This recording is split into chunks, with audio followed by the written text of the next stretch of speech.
Saudara-saudara, kita bersama-sama membaca Efesus pasal yang keempat. Efesus pasal yang keempat. Kita membaca bersama-sama dari 8 dan 9. Efesus pasal keempat, saya membaca ayat ke-7, saudara membaca 8 dan 9. Tetapi kepada kita masing-masing telah dianugerahkan kasih karunia menurut ukuran pemberian Kristus.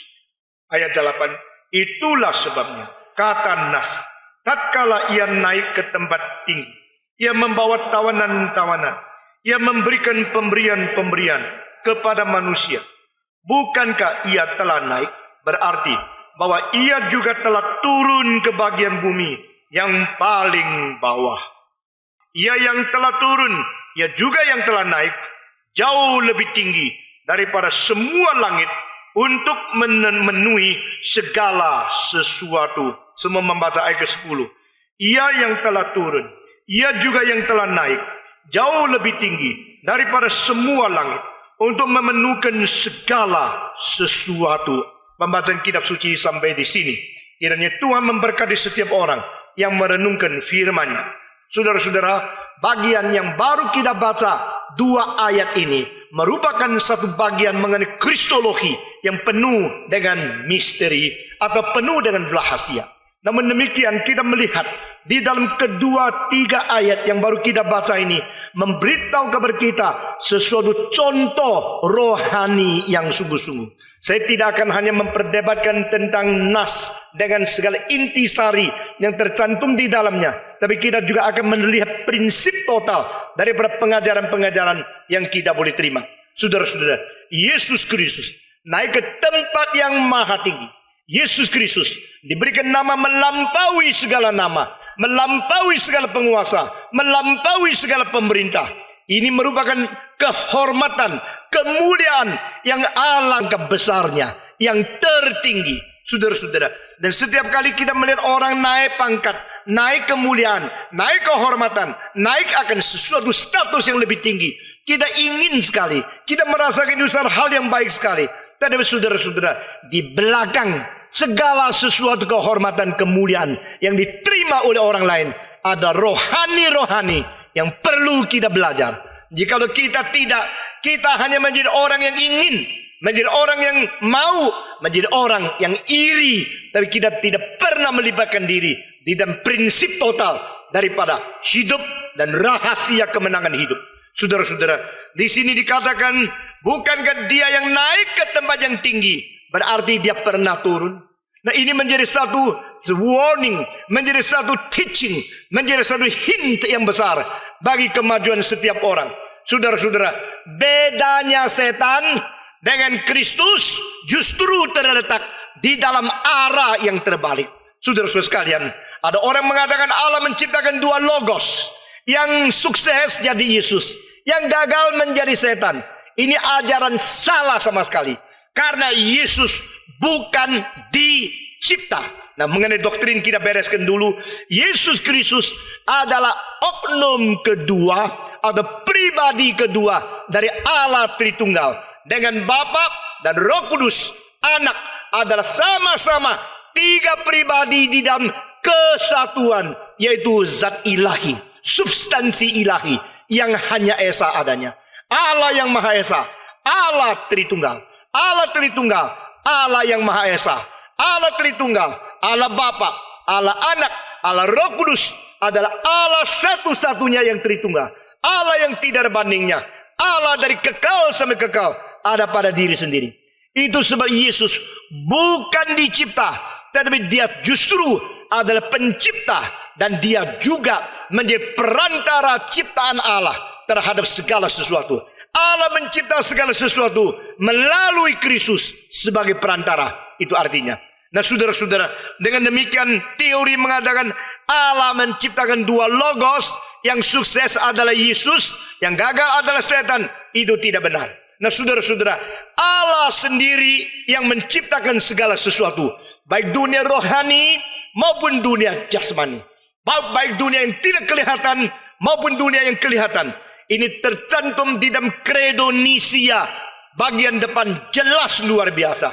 Dan ini juga diakui oleh semua bapak gereja, bahkan di dalam semua ajaran yang penting di dalam abad-abad yang permulaan. Saudara-saudara sekalian, Yesus adalah pribadi Allah kedua di dalam ketritunggalan keesaan Tuhan Allah itu sendiri.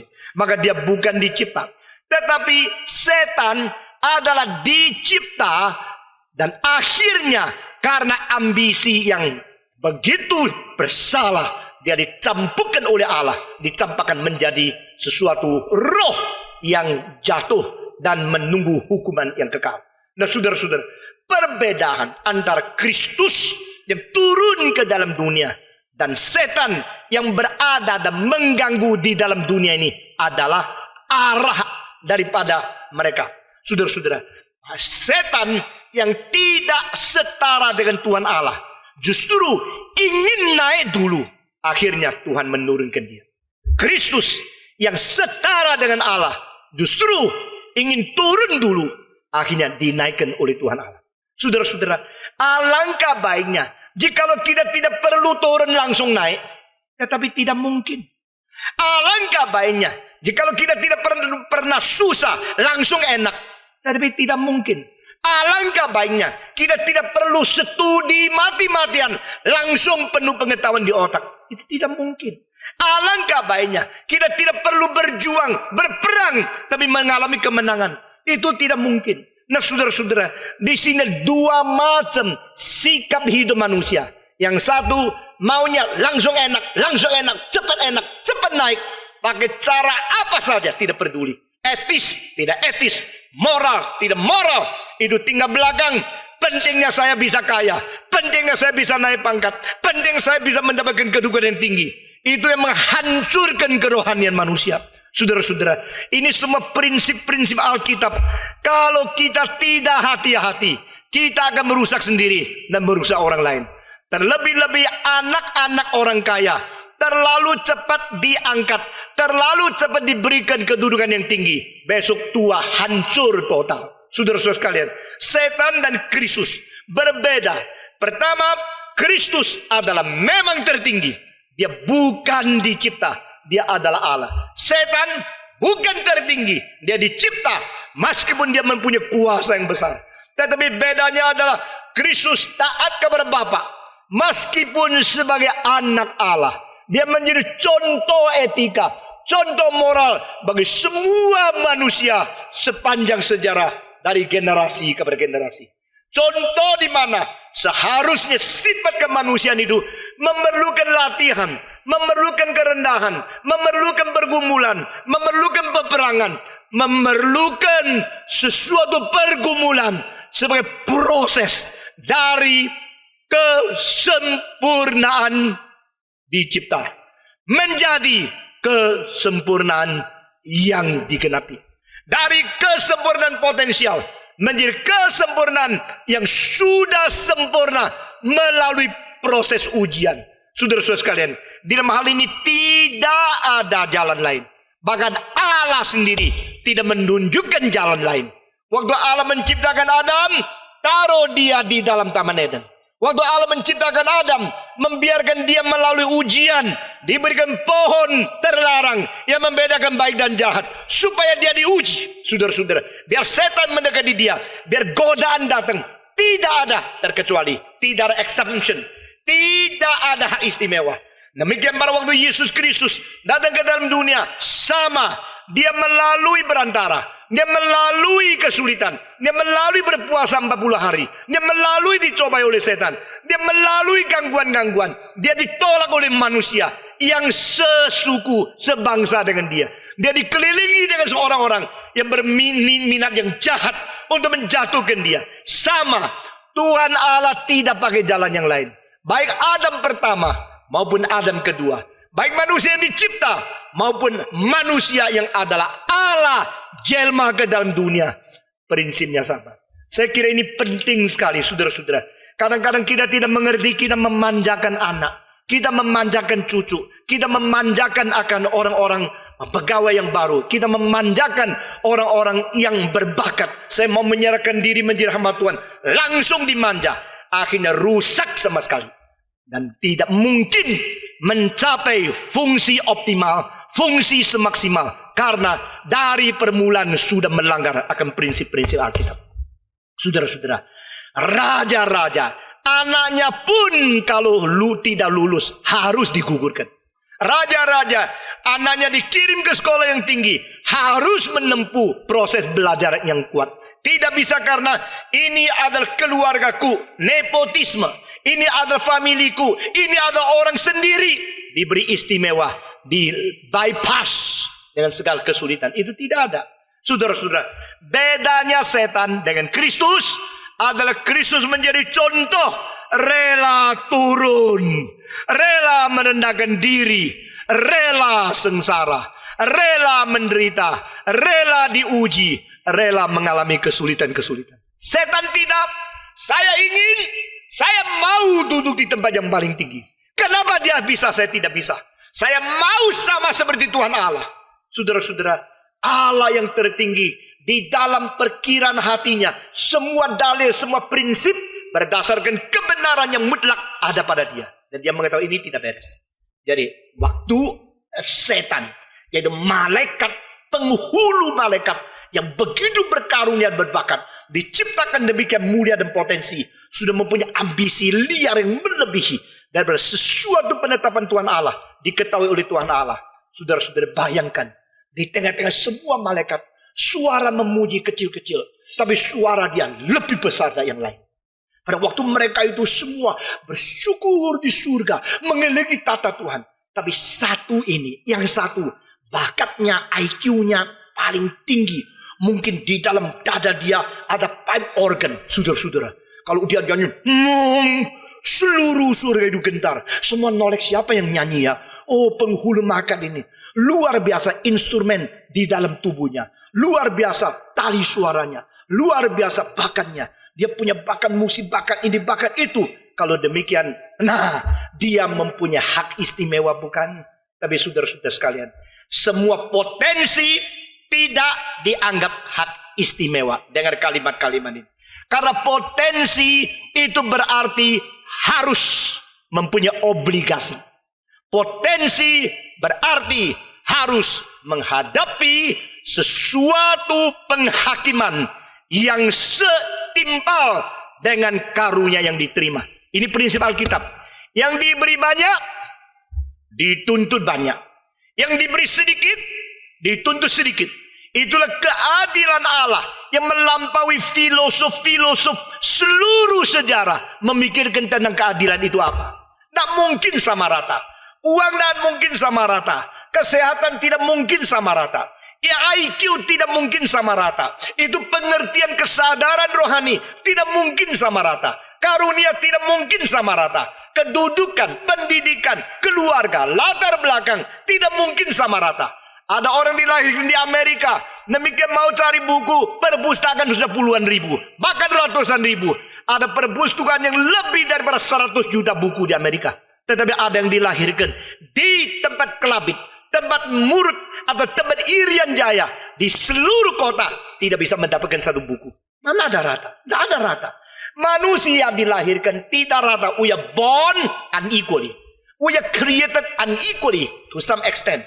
Tetapi kita mempunyai kerataan di dalam hak asasi sebagai manusia. Nah, ini bukan apa yang mau khotbahkan hari ini.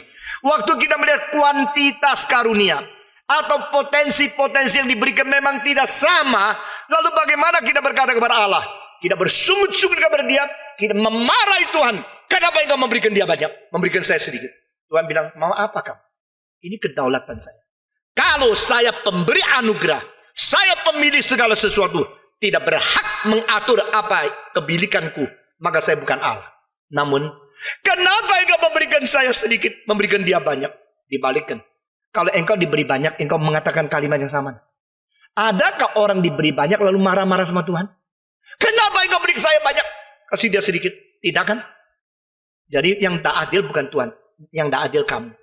Kalau engkau kurang sedikit, marah. Kalau kelebihan, diam-diam. Ya. Ini ketidakadilan.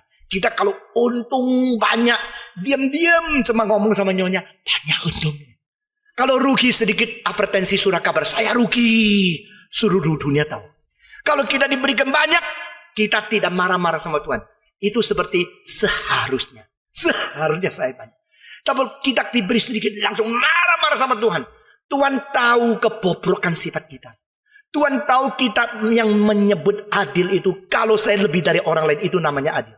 Orang lain lebih dari saya langsung kita marah. Itulah ketidakadilan.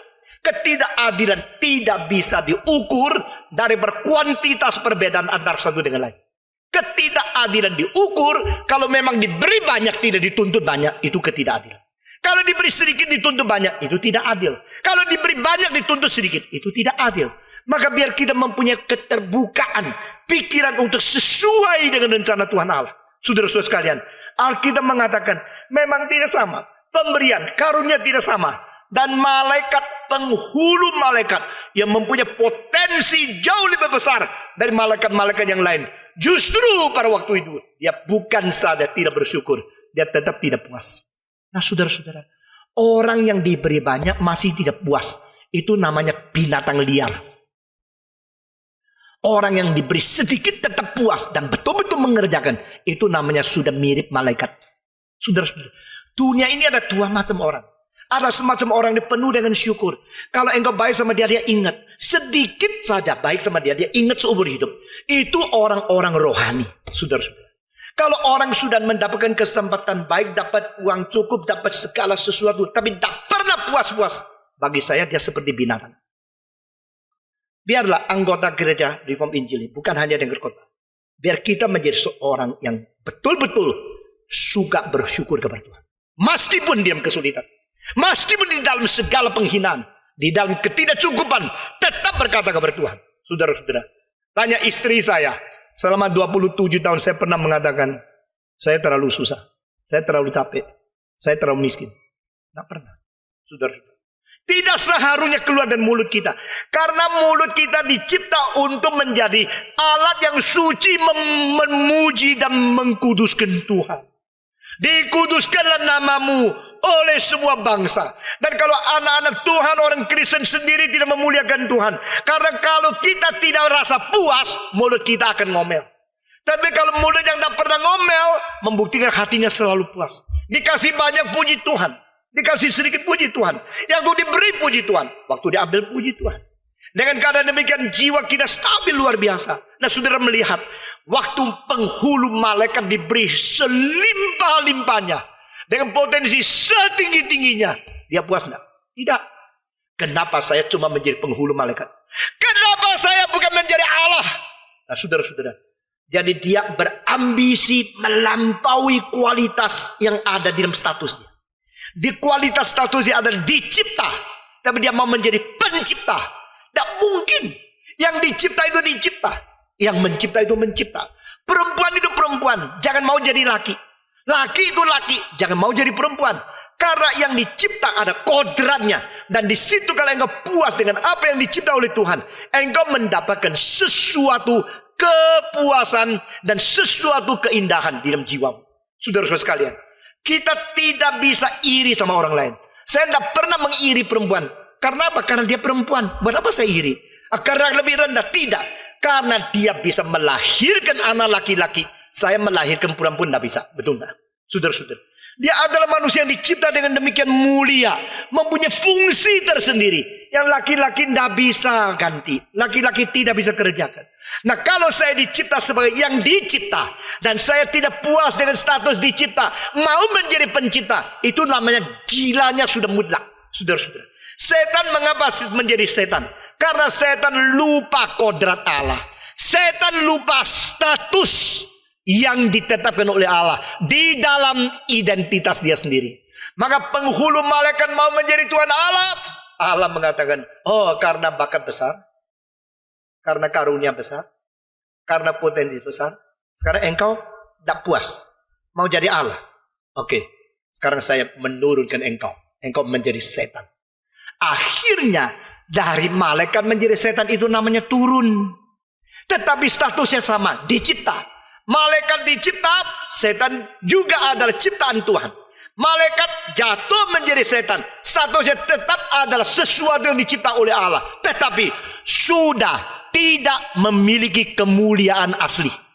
Nah, saudara-saudara, karena turun, geser, daripada identitas, daripada kedudukan semula. Geser daripada kedudukan semula. Itu bahaya sekali. Saudara-saudara, waktu seorang tentara lupa dia tentara, dia bisa menjadi pemerkosa. Waktu seorang presiden lupa dia menjadi presiden, dia menjadi badut. Saudara-saudara, waktu seorang guru lupa dia seorang guru, dia dihina oleh murid-muridnya. Waktu seorang pria lupa dia pria, dia tidak mempunyai fungsi sebagai kepala keluarga. Saudara-saudara, waktu wanita lupa dia wanita, gerak-geriknya kehilangan keindahan. Karena yang disebut wanita, ada keindahan wanita yang berada di dalam status wanita itu sendiri. Pada waktu malaikat lupa dia malaikat, dia akan menjadi setan. Dan istilah setan di dalam bahasa Ibrani artinya adalah penghalang, perintang. Barang siapa merintangi kehendak Allah, tidak peduli dia uskup, dia paus, atau dia pendeta, atau dia orang Kristen dan majelis, dia sedang berperan setan. Saudara-saudara, banyak gereja mempunyai banyak majelis, tapi pekerjaan Tuhan tidak bisa maju. Karena apa? Karena majelisnya berkedudukan majelis, tapi berperan setan. Karena mereka merintangi pekerjaan Tuhan. Mereka tidak mau gereja berkembang. Mereka hanya mau kedudukan diri tidak jatuh. Akhirnya negara dikorbankan asal diri kaya. Itu namanya berkedudukan presiden yang berperan setan. Nah saudara-saudara, mari kita melihat segala sesuatu dari substansi prinsip rohani. Bukan daripada gejala di luar. Karena yang disebut setan berarti perintang, penghambat, pelawan daripada kehendak Tuhan Allah. Allah mempunyai rencana. Allah mempunyai segala sesuatu yang harus dikerjakan sesuai jadwalnya. Tapi barang siapa menantang, barang siapa melawan, saat itu orang itu berperan seperti setan. Itu sebab kiranya Tuhan memberikan kekuatan kepada kita mempelajari prinsip rohani yang tersimpan di dalam ayat ini. Yesus naik ke tempat yang tinggi. Ini bukankah berarti dia pernah turun? Waktu saya merenungkan ayat ini, saya sangat tergerak. Saya sangat tergerak di hati sedalam-dalam saya. Karena yang kita anggap sebagai nabi, yang kita anggap sebagai rasul yang terbesar, yang kita anggap sebagai Tuhan di atas segala yang bertuhan, adalah Yesus Kristus yang selamanya menjadi contoh kita. Dia pernah turun. Pernah turun maka diangkat naik. Kalau tidak mau turun bagaimana bisa naik? Orang yang tidak pernah turun bagaimana bisa naik? Dan orang yang naik karena dulu tidak pernah tinggi, itu kenaikan adalah meningkat. Tetapi yang pernah turun baru naik lagi, itu namanya meninggalkan tempat mulia sendiri. Saudara-saudara, pada waktu Paulus dan Petrus rohaninya begitu meningkat sampai mereka sudah tua, mereka semua pernah mengatakan kalimat yang sama. Alangkah indahnya satu hari kita lepas tenda di dunia ini dan memakai tubuh yang mulia di sana. Saudara-saudara, mereka tidak katakan tubuh ini penjara seperti teori soma daripada orang-orang Greka. Saudara-saudara, mereka mengatakan tubuh ini tenda. Di dalam tenda ini kita tinggal. Jadi tubuh ini bukan yang penting. Yang penting orang yang menjadi tuan rumah di dalam tenda. Tendanya bagaimana bagus, kalau yang berada di dalam jelek, ini tidak ada artinya. Tendanya bagi jelek, bagaimana? Tidak apa. Kalau yang tinggal di dalam mulia, itu tetap mulia. Raja tinggal di dalam tenda orang miskin, statusnya tetap raja. Benar? Hah? Saudara-saudara, orang miskin tinggal di dalam istana, statusnya tetap orang miskin. Karena tidak ada hak surat milik sertifikat. Tidak ada pada dia. Pada waktu Yesus turun ke dalam dunia, dia turun. Statusnya tetap adalah Allah yang rela turun ke dalam dunia. Inilah inkarnasi. Nah saudara-saudara, kedua, kita melihat sebelum Yesus naik, dia turun dulu. Karena dia rela meninggalkan tempat kemuliaan, kehormatan. Dan kita melihat dari aktif pasifnya. Yang mau naik sendiri, itu adalah akhirnya jadi setan. Jadi waktu mau naik, itu aktif. Akhirnya dicampakkan, diturunkan, itu pasif. Yang mau mulia sendiri, dipermalukan.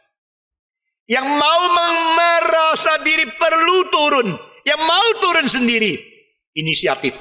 Mau sendiri turun, dinaikkan. Jadi kalau mulianya adalah inisiatif ambisimu sendiri, maka engkau akan dipermalukan. Kedua, kalau engkau rela dihina, rela merendahkan diri, engkau akan dimuliakan. Aktif pasifnya. Ini ada dua perbedaan yang besar. Saudara-saudara, ada orang kesini kesana ingin dimuliakan, ingin merebut kekuasaan, ingin dihormati. Akhirnya kesini sana semua dipermalukan. Ada orang kesini kesana selalu itu cuma orang biasa, rasa diri biasa. Akhirnya terus ditinggikan. Yesus mengatakan, jikalau engkau ke satu tempat, jangan langsung duduk di tempat yang paling tinggi. Nanti kalau disuruh mundur, malu. Lebih baik engkau pergi ke satu tempat, anggap diri orang biasa, lalu diundang ke tempat yang tinggi, baru mulia. Nah saudara-saudara, tapi kalau sudah dengar ini, baru belajar, sengaja di tempat yang seperti supaya dimuliakan, itu tidak baik juga. Itu menjadi satu pengajaran motivasi kita. Menganggap diri senantiasa, saya orang biasa, saya orang biasa. Kalau kita selalu menganggap diri biasa, maka kita tidak rasa orang lain hutang sama saya. Nah saudara-saudara, kalau kita tidak rasa orang hutang sama saya, maka kita tidak rasa kita perlu merasa susah atau tuntut orang jengkel sama orang lain. Nah saudara-saudara, jadi di hadapan Tuhan kita kalau merasa diri orang hebat, maka kita saudara lu kenapa tidak hormat? Wah, kurang ajar lu ya. Nah, saban hari begini susah engkau. Kalau engkau rasa orang biasa, engkau tidur di tempat digigit nyamuk pun, saya tidak rasa karena saya senang. Nah ini kalimat sengaja saya tanya, karena apa? Karena ada perasaan tidak perasaan itu membuktikan kerelaan tidak rela.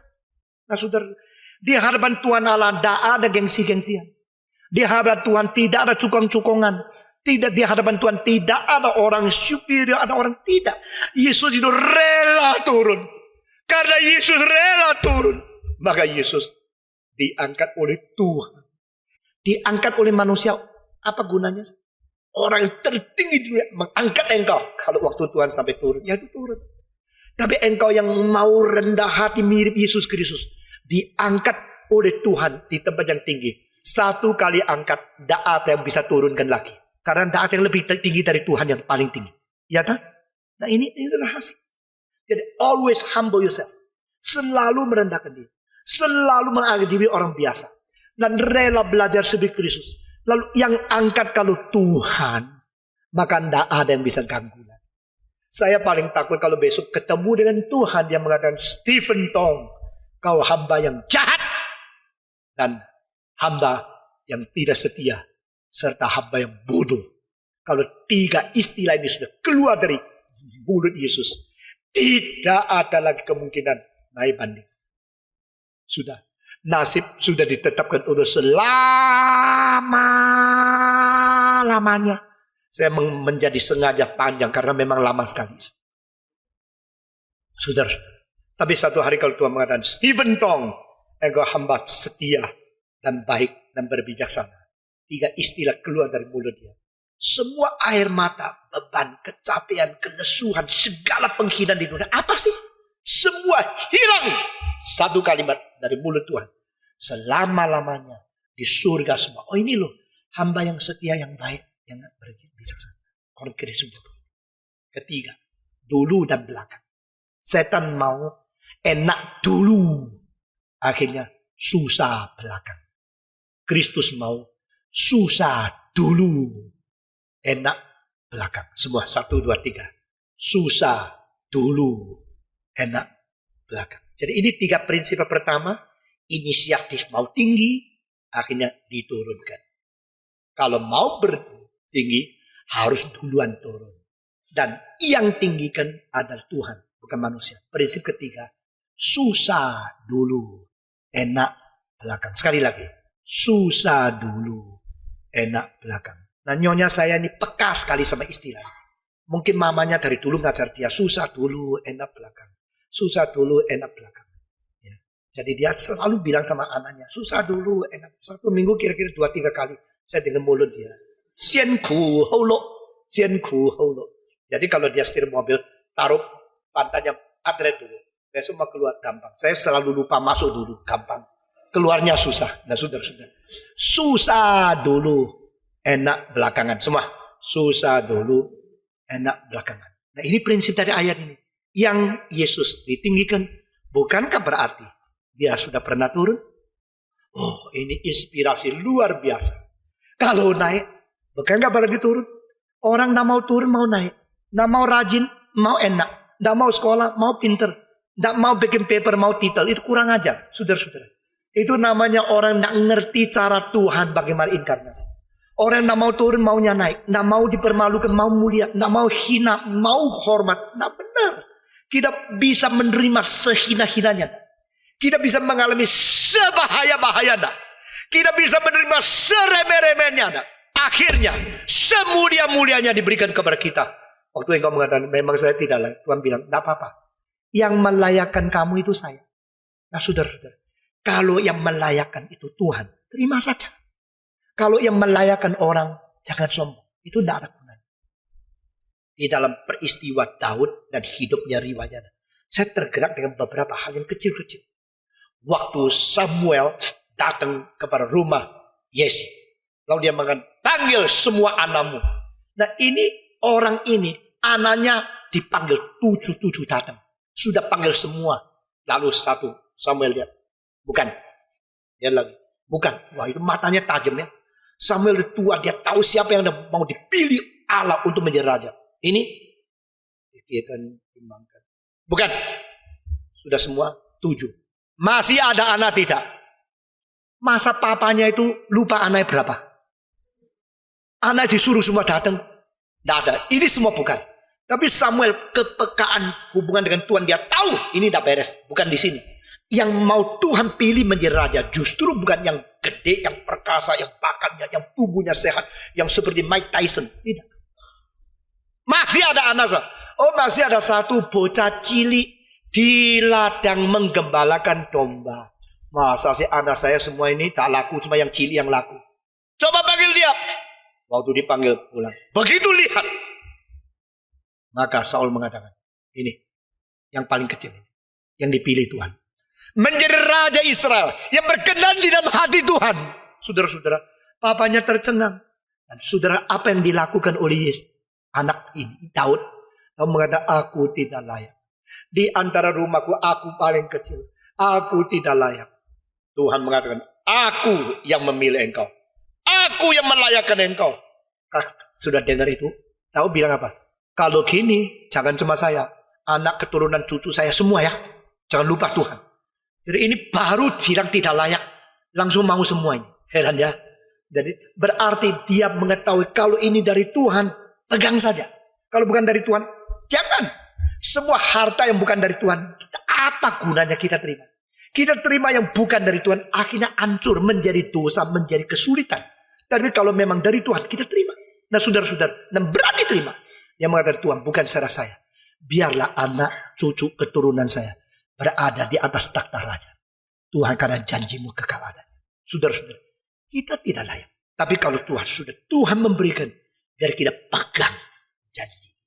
Ini yang kita terima dari ajaran ini. Sekarang kita masuk ke dalam bagian doktrin. Saudara-saudara. Apa artinya Yesus naik? Yesus naik. Apa hubungan dengan Yesus turun? Yesus naik tidak berarti dari status yang dicipta menjadi status ke dalam surga bersamaan dengan Sang Pencipta. Atau menjadi seperti atau langsung menjadi pencipta. Tidak. Yesus naik berarti dia menang atas segala sesuatu pencobaan, segala sesuatu pengujian, dan segala sesuatu penderitaan, permusuhan, dan segala tuduhan dari yang melawan dia. Saudara-saudara sekalian, Yesus datang ke dunia sama-sama seperti manusia. Dia dilahir, dia di dalam kandungan 9 bulan. Dia lahir seperti anak manusia yang lain. Meskipun bibitnya bukan dari seorang pria yang bersetubuh dengan seorang wanita. Melainkan naungan kuasa Roh Kudus meminjam itu kandungan dari anak darah Maria. Untuk membesarkan dia di dalam. Saudara-saudara. Mengapa perlu proses ini? Karena dia di dalam segala hal bersama dengan saudara mereka. Berdaging dan berdarah. Ini dicatat di dalam Ibrani pasal kedua. Di dalam segala hal dia bersama dengan saudara-saudaranya. Sehingga dia berdaging dan berdarah. Nah saudara-saudara, waktu Yesus lahir, dia lahir, dan di situ kita melihat ada air dan ada darah yang bersaksi. Ini dicantum dalam 1 Yohanes pasal 5. Berarti inkarnasi adalah sesuatu yang sungguh-sungguh terjadi. Sungguh-sungguh real di dalam sejarah. Dan reality happen in the process of incarnation in the history. Itu sebab yang menyaksikan ada air, ada darah, dan ada Roh Kudus. Roh Kudus menaungi Maria. Lalu Maria melahirkan Yesus. Di situ darah dan air bersaksi. Yang datang melalui darah dan air, ini adalah Yesus Kristus. Disaksikan Roh Kudus. Dan 3 ini kesaksian menjadi satu. Saudara-saudara, 1 Yohanes pasal 5 menyatakan tentang kristologi, inkarnasi, proses sama seperti manusia bayi yang dilahirkan. Nah saudara-saudara, Yesus lahir di dalam dunia. Yesus mengalami proses seperti anak bayi. Dilahirkan, lalu dia bertumbuh. Lalu di dalam bijaksananya, di dalam fisiknya, measurement dari bertumbuhnya, itu menjadi besar. Dan umur 12, dia pertama kali mengungkapkan tugas dia datang ke dalam dunia.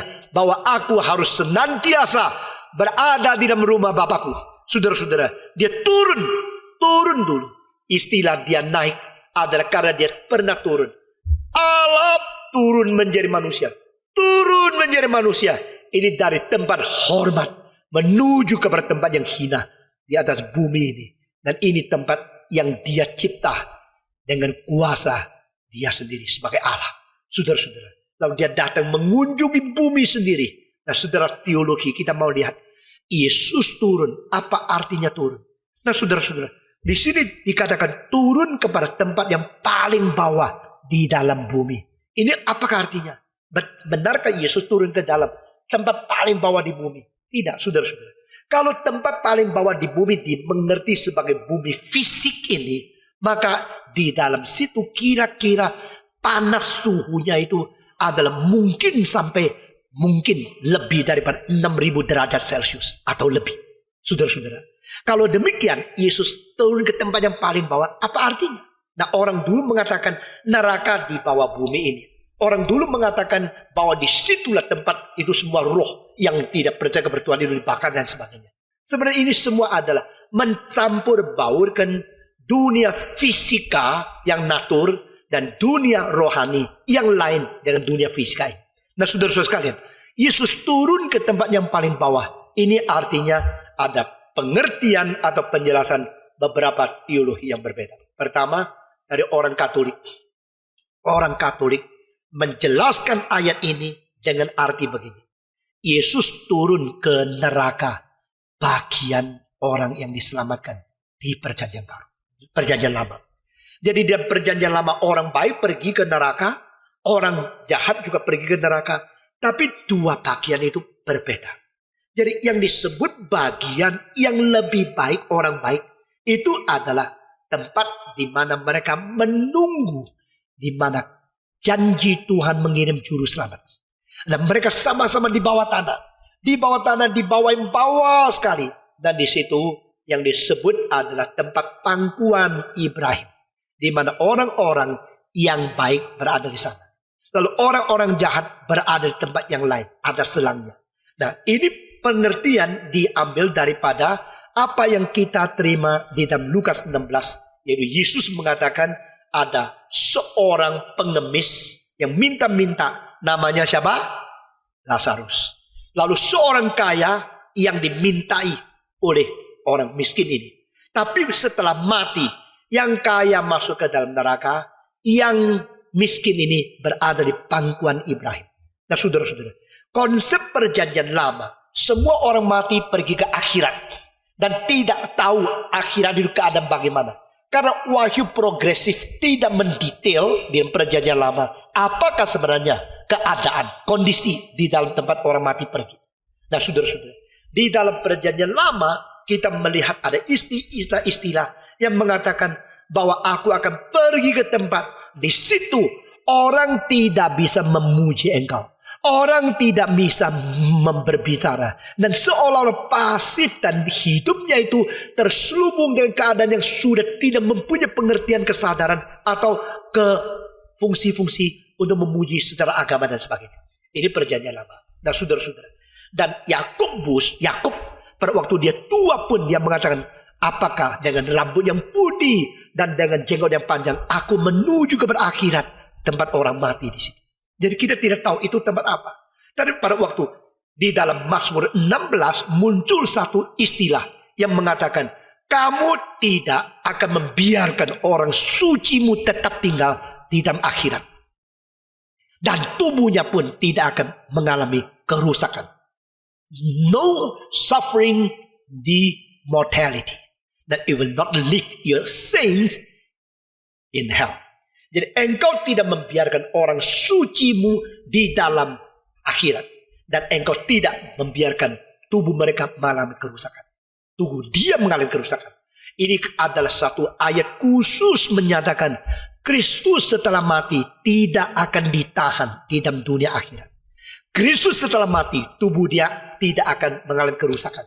Berarti ada kebangkitan yang akan terjadi. Nah, di dalam Ayub pasal 19 ayat ke-25 dikatakan, I know my Redeemer lives, and finally he will stand on earth. In my flesh I will see him. Nah, istilah in my flesh di dalam bahasa Ibraninya bisa diterjemahkan in atau out. Jadi itu bisa di dalam, bisa di luar. Maka di dalam bahasa Indonesia dan di bahasa Mandarin langsung diterjemahkan di luar tubuhku, atau Indonesia, tanpa tubuh ini aku akan melihat dia. Tapi di dalam King James Version diterjemahkan, justru di dalam tubuhku aku akan melihat Tuhanku pada hari kiamat berdiri di atas bumi ini. Dan di situ kita melihat kemungkinan besar adalah satu inspirasi khusus mengalami kebangkitan. Karena kalau dikatakan di dalam tubuhku, berarti saya mendapatkan tubuh yang baru, di mana saya boleh bertemu dengan Tuhan. Saya boleh melihat melalui kebangkitan yang memakai tubuh yang baru. Nah saudara-saudara, ini semua ayat-ayat yang penting sekali mengenai setelah mati bagaimana. Tetapi tidak sampai waktu Yesus mengatakan di dalam Lukas 16, orang yang mati, ada yang pergi ke pangkuan Ibrahim, ada yang pergi ke tempat api yang menderita. Berarti lain tempatnya. Kalau demikian, Daud sama orang-orang Filistin perginya tempat lain. Maka Musa sama Firaun perginya tempat lain. Kalau demikian, Melkisedek, Abraham perginya dengan raja-raja yang melawan Tuhan, yang rusak, itu pasti lain. Kalau demikian, maka orang sudah mati dan perjanjian lama pun dipisah. Dipisah satu tempat menunggu pertolongan Tuhan. Satu tempat menunggu penghakiman yang akhir. Nah inilah pikiran Katolik kalau Yesus turun ke mana. Orang Katolik mengatakan Yesus mati, dia turun ke tempat orang mati. Dia pergi ke tempat orang-orang perjanjian lama yang dimiliki Tuhan, yang masih terkurung dan belum ada keselamatan. Mereka dikurung di situ untuk menanti. Mereka tunggu terus. Oh Allah, kapan anakmu datang menyelamatkan kami? Kapan Mesias menggenapi keselamatan? Kapan dia mengalahkan akan kematian? Kami menunggu. Nah kalau demikian Yesus turun ke mana? Menurut Katolik, Yesus turun ke bagian itu dan Yesus memberikan satu suara kemenangan. Menanglah dan tergenaplah apa yang kau harapkan, apa yang kau tunggu, sudah saya selesaikan. Maka mereka bersorak-sorai, menanglah engkau. Sesudah itu Yesus naik. Waktu dia naik, dia membawa semua yang pernah mati, yang menunggu dia, yang orang baik, yang beriman kepada Tuhan, tapi belum melihat kemenangan dia, yang sementara di belenggu itu dia bawa. Jadi menurut pikiran ini, Yesus turun ke bagian pangkuan Ibrahim, lalu membawa tawanan yang pernah ditawan untuk kembali ke surga. Waktu turun seorang diri, waktu naik beribu-ribu orang yang menanti dia, semua dipindahkan. Ini imigrasi rohani yang terbesar.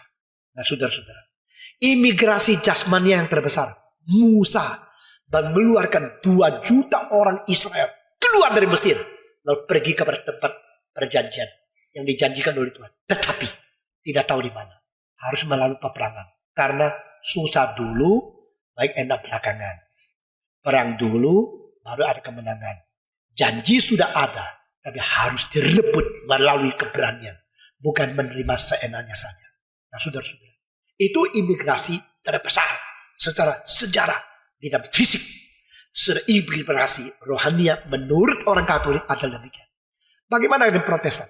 Di dalam Protestan yang menerima dan bisa terima doktrin ini adalah gereja Lutheran. Jadi gereja Lutheran mereka menganggap inilah cara yang boleh kita terima, cara yang boleh kita mengerti sebagai ajaran kebenaran Alkitab, termasuk HKBP, GKPI, GKPS, dan Huria Kristen, HK, dan sebagainya yang di Indonesia, di Sumatera Utara. Bagaimana dengan teologi reform? Teologi reform sejak Calvin, lalu ditelusuri sampai Charles Hodge. Mereka menelusuri baik daripada iman pengakuan rasuli, maupun daripada istilahnya, dan telusuri sejarahnya, dan kitab suci bagian ini, dan membandingkan seluruh kitab suci, jawaban agak lain. Nah saudara-saudara, teologi reform mengatakan turun ke bumi ini justru adalah berarti inkarnasi. Bukan dari bumi turun ke tempat yang paling dalam secara fisik. Ini pertama. Kedua, istilah turun ke neraka di dalam pengakuan iman rasul yang kita baca, itu sebenarnya pertama kali muncul bukan abad akhir pertama. Akhir abad pertama tidak ada istilah atau kalimat itu. Di belakang itu sudah dia mati, dikuburkan, hari ketiga bangkit pula. Tidak ada istilah turun ke neraka. Tidak ada. Jadi itu mulai muncul dan dikonfirmasikan kira-kira abad ke-7 di dalam Credo of Aquila. Di dalam Credo of Aquila itu istilah itu sudah muncul dengan lengkap dengan seluruhnya. Sehingga permulaan tidak ada. Dan waktu dilihat lagi, saudara-saudara, istilah-istilah turun itu bukan pakai kata kerja. Tetapi kata adjektif. Apa itu? Kata sifat. Nah saudara, kata sifat. Jadi ini menjadi tafsirannya adalah Kristus turun ke neraka. Berarti dia sudah turun dari surga ke bumi melalui inkarnasi. Lalu di bumi dia sudah hina dan dimatikan. Bukan saja demikian. Dia telah menanggung hukuman seperti di neraka. Menanggung hukuman penghinaan yang terendah. Kematian, hukuman yang paling tidak adil, dan sengsara seperti neraka di atas kayu salib bagi kita. Dan di sini, bukankah dia naik, dia turun dulu? Teologi reform mengatakan, dia turun, berarti dia sudah merendahkan diri, meremehkan diri. Dia dihina serendah-rendah, dia titik paling rendah. Yaitu dia mendapatkan hukuman neraka, mengganti engkau dan saya. Nah saudara-saudara, ini adalah ajaran dan dari segi doktrin mengenai apa artinya Yesus turun. Saudara-saudara, dan demikian kita mendapatkan sesuatu hal. Bagaimana? Yaitu orang-orang perjanjian lama betul-betul tunggu dia. Betul. Mereka diselamatkan oleh dia. Betul. Mereka menanti dia benar. Nah saudara-saudara, mereka semua akan diselamatkan. Di dalam perjanjian lama yang beriman kepada Kristus diselamatkan. Tetapi ini tidak berarti Yesus secara fisik harus turun ke sana. Karena Yesus sudah menanggung dosa semua orang yang beriman kepada dia. Bahkan menanggung hukuman neraka yang paling berat bagi semua orang. Dan secara sendirinya yang disebut itu Hades, yang disebut neraka di sini adalah tempat orang mati pergi, atau yaitu kuburan. Dia dikuburkan, hari ketiga dia bangkit. Nah saudara-saudara, sekarang kita melihat sekali lagi dari Efesus pasal ke-4. Di sini dikatakan ayat ke-8 dan ayat ke-9. Kita membaca bersama-sama. Efesus pasal ke-4 ayat 8 dan 9. Saya membaca 8, saudara 8. Itulah sebabnya kata Nas tatkala ia naik ke tempat tinggi, ia membawa tawanan-tawanan, ia memberikan pemberian-pemberian kepada manusia. 9 semua. Bukankah ia telah naik? Berarti bahwa ia juga telah turun ke bagian bumi yang paling bawah. Atau dia turun ke bumi dan turun serendah-rendah tempat paling hina. 10. Dan ia telah turun, ia juga yang telah naik jauh lebih tinggi daripada semua langit untuk memenuhkan segala sesuatu. Nah, saudara perhatikan, dia sesudah naik. Waktu dia naik, dia apakah fungsinya? Nah, apa dia kerjakan? Waktu dia turun, sesudah turun dan naik, apa yang dikerjakan? Nah, istilah he captive, the captives, istilah Inggris, ada bahasa juga Greek-nya mempunyai arti yang boleh dikatakan demikian, tapi mempunyai dua arti. Pertama, dia menawan tawanan-tawanan. Kedua, dia menawan kembali yang telah ditawan. Nah, ini dua arti bersama, mempunyai kemungkinan bersama. Berarti ini boleh, itu boleh. Saudara-saudara, orang yang berperang setelah menang, dia akan membawa tentara-tentara musuh, melucuti senjata mereka, dan bawa mereka pulang. Sekarang tidak lagi boleh menjadi tentara, tidak lagi boleh mempunyai senjata, tidak lagi boleh perang. Tetapi engkau tentara-tentara yang sudah dilatih dengan fisik yang kuat sekali, sekarang sudah kalah toh? Kalau sudah kalah, jadi budak di sini. Nah, itu namanya menawan akan musuh. Captives the enemies. Captive the enemies itu diterjemahkan di bahasa Mandarin. Lu dia le chouti, menawan musuh. Biasanya memang betul. Biasanya orang yang berperang kalau sudah menang, tawanan itu semua dari musuh. Mereka tidak ambil orang sendiri menjadi budak. Tapi semua yang kalah, yang sudah kalah di bawah peperangan itu, diambil kembali. Karena mereka sudah dilatih dengan kuat sekali. Sekarang jadi budak. Jadi semua musuh ditawan kembali, dibawa kembali untuk menjadi budak. Lalu mereka harus sampai mati menjadi budak. Tidak ada hari untuk dilepaskan. Karena mereka tawanan. Mereka lupa. Lalu sudah ditawankan. Lalu bagaimana? Dibagi-bagikan. Nah, saudara-saudara. Dan sekarang saya minta saudara perhatikan. Ayat ini minggu lalu saya mengatakan begitu beda dengan kutipan asli dari Mazmur 68. Mazmur 68 mengatakan, engkau sudah menawan tawanan-tawanan dari musuh itu. Lalu engkau menerima persembahan-persembahan. Tetapi di sini terbalik. Waktu dikutip di dalam pasal keempat, berasal daripada Septuaginta, maka Paulus mengatakan, engkau menawan akan tawanan-tawanan itu, lalu engkau memberikan anugerah. Nah, saudara-saudara, bukankah ini berbeda sekali? Kalau orang jenderal sudah pulang dari medan peperangan, dia bawa tawanan itu kepada presiden atau kepada raja. Inilah tawanan, inilah pemberontak. Sekarang saya bawa. Saudara-saudara, ada yang bawa hidup-hidup, ada yang bawa sesudah mati. Nah, saudara, ada yang bawa kepalanya. Ya. Nah, sekarang musuh mau lihat hidungnya, matanya, betul kan? Ini pemberontakan. Sekarang ini bawa tawanan. Nah, banyak yang bawa hidup musuh itu dibawa kembali. Bawa apa? Untuk apa? Nah, saudara-saudara, apakah surga memerlukan setan-setan yang kalah sama Yesus Kristus dibawa untuk menjadi budak surgawi? Nah, perlu kan? Jadi Yesus membawa tawanan itu apa? Menawan musuh itu apa? Menawan musuh untuk dibunuh atau untuk dihakimi atau untuk apa? Ini tidak katakan. Nah, saudara-saudara, di dalam buku Rethink of Our Work, Watchman Nee, dia mengatakan Yesus menawan musuh karena dia langsung mengambil pengertian daripada bahasa Mandarin yang terjemahnya kurang tepat. Tetapi terjemahan lain menawan tawan-tawan yang ditawan. Nah, itu yang lebih tepat, berarti Yesus mengembalikan mereka yang pernah dibawa oleh musuh, sekarang dibawa kembali untuk menjadi milik Tuhan. Nah, dengan demikian, di surga tidak perlu musuh. Di surga tidak perlu orang-orang yang dulu musuh sekarang ditawan menjadi budak. Tidak perlu. Ini pertama. Jadi kemungkinan besar Yesus Kristus itu setelah dia menang, dia mengembalikan orang-orang yang dulu sebelum dia naik di atas kayu salib. Sebelum dia menggenapkan keselamatan, orang-orang perjanjian lama itu sekarang kembali menjadi orang yang boleh berdamai dengan Tuhan Allah. Karena dia sudah selesai.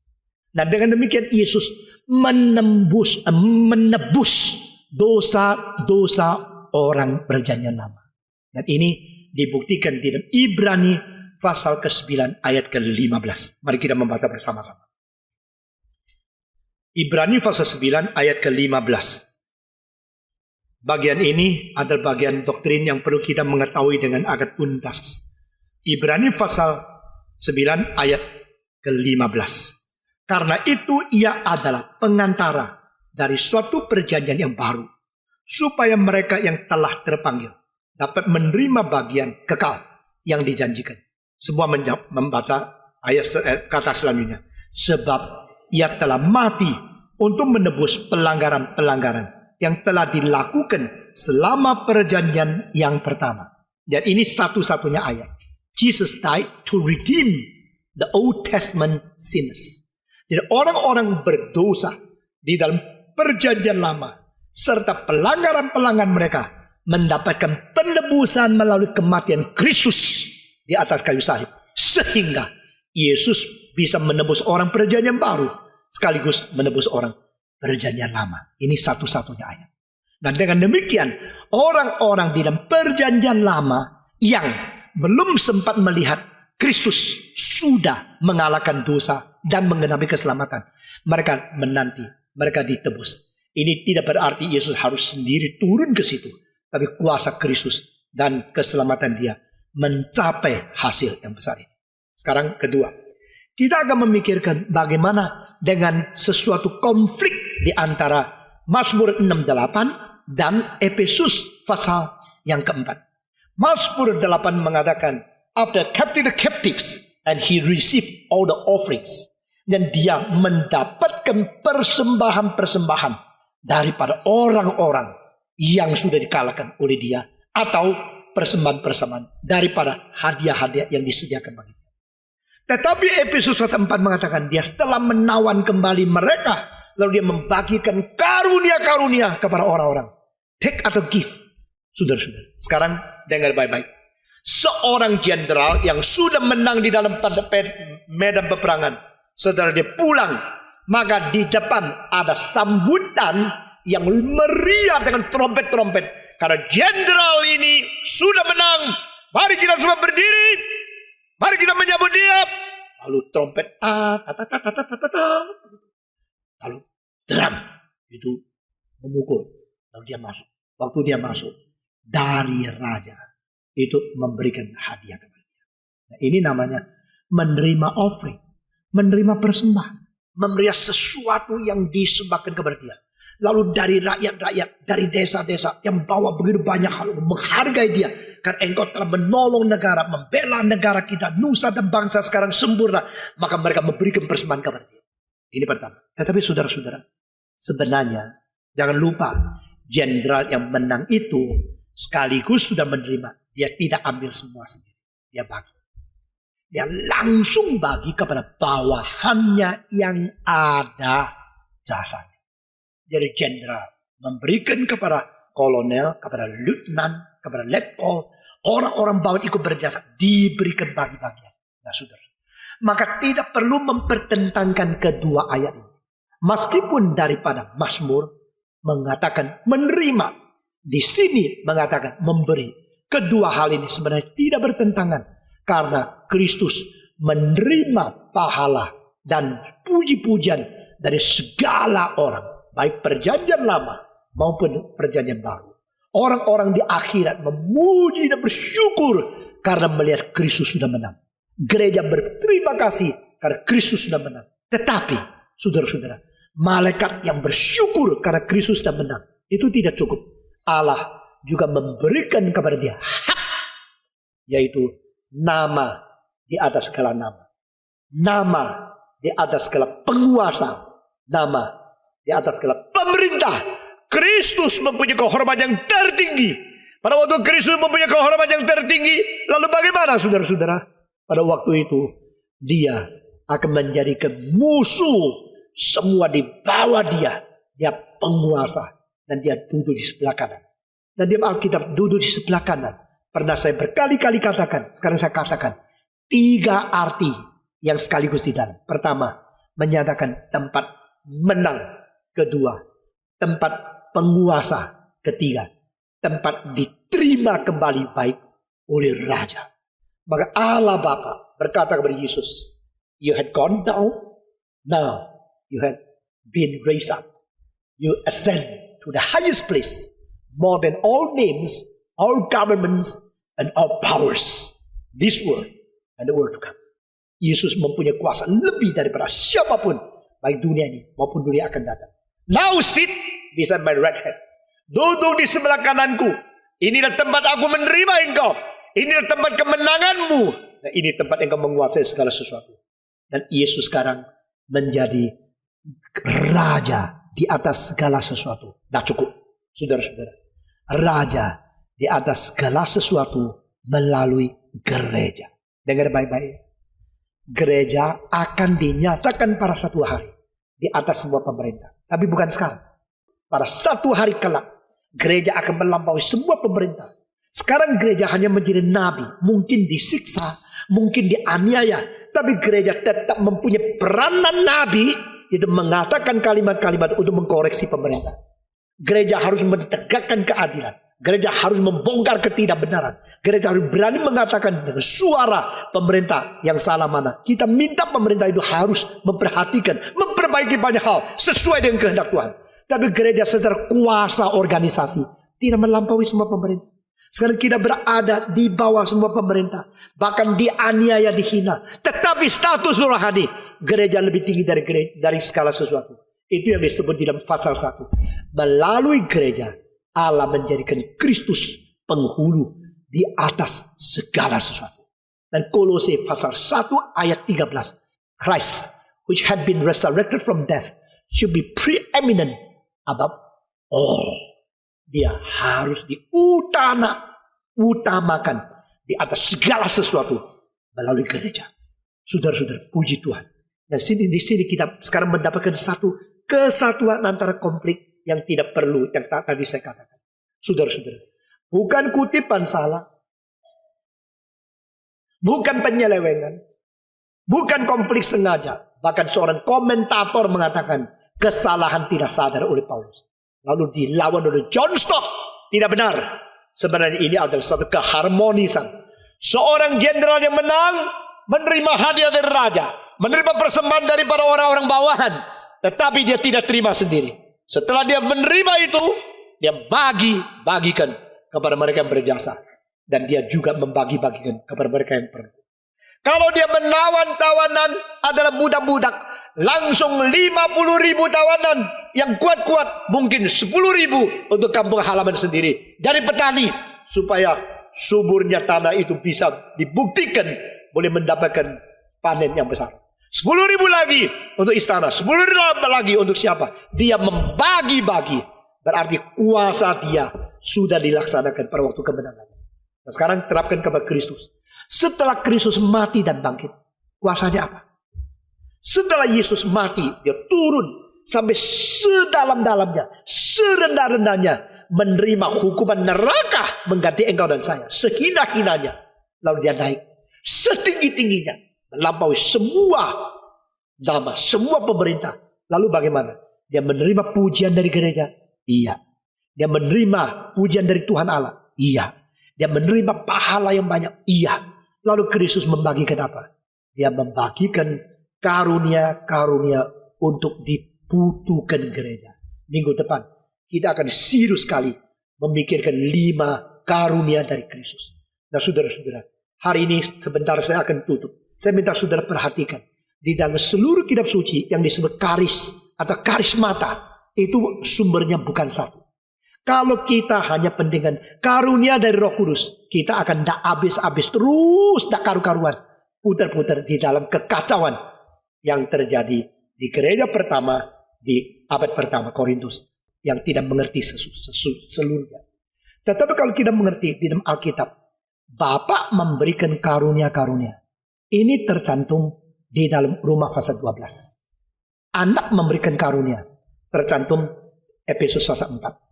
Roh Kudus memberikan karunia, tercantum di dalam 1 Korintus pasal 12 dan 14. Maka kita jelas bahwa Allah Tritunggal adalah Allah sumber berkat dan karunia.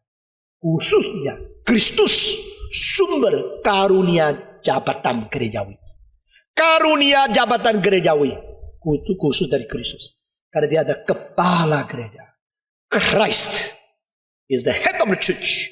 Christ is the Lord of the church. Christ is King of Christians. Dia adalah Raja kita. Dia adalah Tuhan kita. Dia adalah Kepala gereja. Dan dia akan memberikan karunia. Saudara-saudara, dia membagikan apa? Dia mengkaruniakan apa? Sehingga gerejanya bisa menikmati dan bisa mengalami kemenangan di dalam dunia. Bukan saja demikian. Gereja bisa memulai untuk meraihkan wilayah-wilayah melalui pelayanan-pelayanan yang dihendaki di dalam rencana Tuhan Allah. Puji Tuhan. Kiranya Tuhan pada hari ini mendidik kita untuk rela merendahkan diri, mengikuti Yesus Kristus. Seperti jiwa inkarnasi, meremehkan diri, sehingga ditinggikan oleh Tuhan. Dan hari ini juga kiranya Tuhan mengingatkan kita, Kristus yang turun dan naik. Dia menderita dan bangkit. Dia ditinggikan oleh Kristus, oleh Tuhan Allah, sehingga memberikan karunia jabatan gerejawi kepada gereja. Minggu depan kita akan meneruskan akan kristologi yang penting di dalam ayat-ayat ini. Mari kita tunduk kepala. Kami bersyukur kepadamu ya Tuhan. Engkau adalah Tuhan yang ajaib. Kristus yang begitu limpah, yang begitu indah, yang begitu mendalam, begitu rela merendahkan diri, begitu ajaib menjadi teladan, begitu mulia dan hormat, tapi mau mengalami kesusahan, penderitaan, kemiskinan, penghinaan, bahaya, pencobaan, ujian, bahkan permusuhan orang-orang yang kau ciptakan. Tuhan, kami berdoa kiranya engkau memberi kekuatan kepada kami untuk mempelajari, untuk mendalamani hidup Kristus. Dan beri kami kekuatan untuk mengerti engkaulah Raja gereja. Engkaulah Tuhan yang menang. Dan engkau akan memimpin gereja menuju kepada kemuliaan yang terakhir. Yaitu melalui gereja. Engkau diutamakan di dalam seluruh alam semesta. Dan di atas gereja. Engkau menjadi Raja yang memenuhi seluruh segala sesuatu. Kiranya Tuhan memberi kekuatan dan pengertian kepada kami. Dengan roh-Mu yang kudus. Melengkapi dan menyemburkankan kerohanian kami masing-masing. Dalam nama Tuhan Yesus kami berdoa. Amin.